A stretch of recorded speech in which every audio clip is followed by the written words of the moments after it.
gagaling ka na, gagaling na tayo sa LTV Embassy, tuturuan nila tayo. Mommy of 4, itong si Miss Barbara Bennett, famous makeup artist and stylist. But a lot of people noticed on how she became fat and sexy.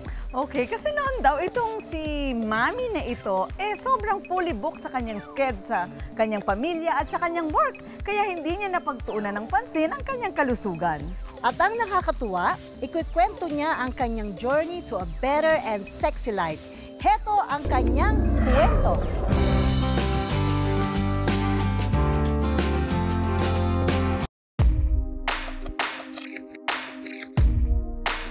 Siya si Barbara Bennett, sikat na freelance stylist at makeup artist. At minsan sa kanyang buhay, hindi niya akalain na siya ay lolobo ng ganito kalaki.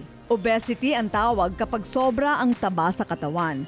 At dito nakita ni Barbara na may mga dalang peligro sa kalusugan ang sobrang pagtaba. Alam mo naman ang mga fast food natin, yan lagi ang kinakain namin, mga fried. Lots of seasoning, so it's really unhealthy. You don't have a choice while you're working, yun ang ibibigay nila sa yung food, so you really have to eat it. I don't care, kinakain ko lang, pero siguro nagpabaya din ako. Since ang work ko is kailangan ko sundan ng mga kliyente ko, kailangan i-retouch, I do prenup, photo shoots, mabigat siya, masakit sa ankle, masakit sa likod, nagsisikip ang hininga ko. Kadalasan, hinihingal, you're growing old tapos unhealthy, lifestyle, eating, so hindi maganda ang pakiramdam. Hindi rin maganda ang itsura. Pag namimili ako, syempre, doon na lang ako nagpupunta sa mga plus size or sometimes sa maternity section. Kasi kailangan mo syempre bumili ng malalaki, ng maluluwag. I don't find it really amusing to go shopping anymore. Every time I face myself in the fitting room in front of a big mirror, parang lahat ng kunin kong damit, lahat ng gusto ko, hindi kasya, hindi bagay. Sa sobrang busy sa pamilya at karakitan sa trabaho, hindi siya naging conscious sa kanyang timbang at figura. Hanggang isang araw, bigla na lang siyang nagising sa katotohanan na siya ay isa ng obese. There was a time na nag-photography workshop kasi nga I'm a stylist makeup artist. So, inaasikaso, yung mga models ko nakahigayan sa sahig with flowers and all. So, inaasikaso ko sila. Siyempre, ako doon, bumababa ako doon, umuupo sa ground. And then may isang photographer, nag-video siya behind the scene. And then tinawag niya ako, sabi niya, Barbara, halika. Sabi niya, tingnan mo. Bakit? Natakot ako, bakit? Kasi akala ko yung pinakamahal kong gadget, which is the slow-mo camera. Akala ko nasira. Bakit? Kasi tingnan mo, di ba? Umitim. Sabi niya, ang itim-itim. So akala ko nasira. Sabi niya, ano daw yun? So tinan mo ha, isinom out yun. Isinom out. Puwet ka pala. Nakaharang sa camera. Tingnan mo, natakpan mo silang lahat. That's how big you are. Parang, syempre tumawa lang ako. I just ignored it. Pero deep inside, syempre na-offend ako. Okay. Sabi ko, hindi na pwede to. Sabi ko, totoo naman. Nakita ko naman talaga naman pwede ko nakaharang dun sa camera. So, I'm that big na. Sabi ko, so I have to do something. Hirap na hirap ako pag nag-a-assist sa mga models. So, sige. So, from then on, ayun na. Nag-try na ako ng magbawas ng timbang. 180 degrees turn around ang ginawang pagtalikod ni Barbara sa kanyang dating lifestyle. Hindi madali ang kanyang weight loss journey, pero napagtagumpayan raw niya ito. Gayunpaman, sa loob ng 2 taon, ang double mama body niya noon, ngayon, slim, fit and sexy, Barbara na. So now, from 194, I am now 140. Sometimes 139. Na-appreciate nila kasi they know how big talaga ako before. Limit lang tayo sa protein lang and low calorie talaga.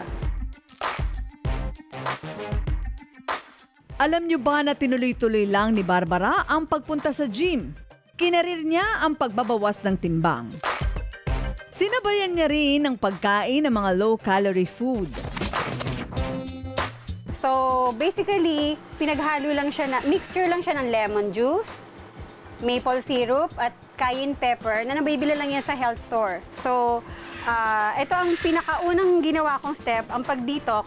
I did this for 20 days without eating anything, juice lang. And then I lost 20 pounds. 20 pounds agad. So, pag ginawa mo to 1 pound a day, bababa ang timbang mo.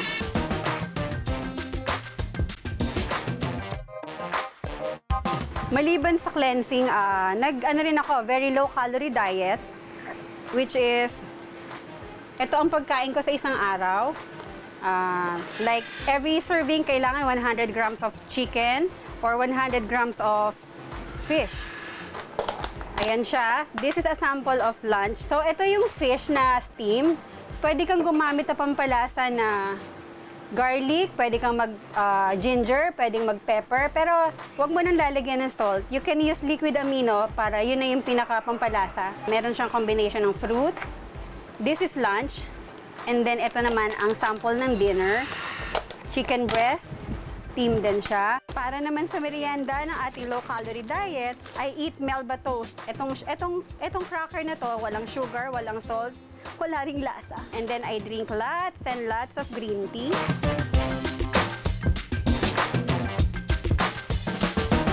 Let me just clarify na hindi po ako expert, hindi ako doctor, hindi ako dietitian or whatever.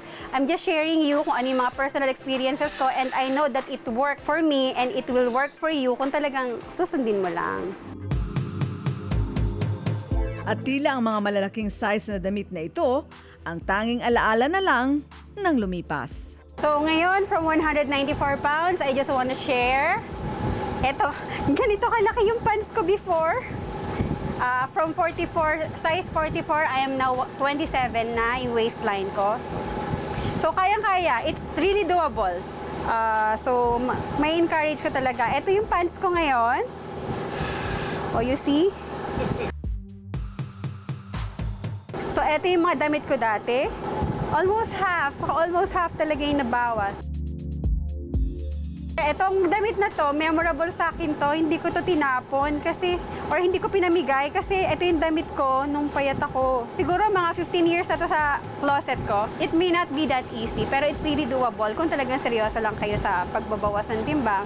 So this is my journey to being fit and healthy.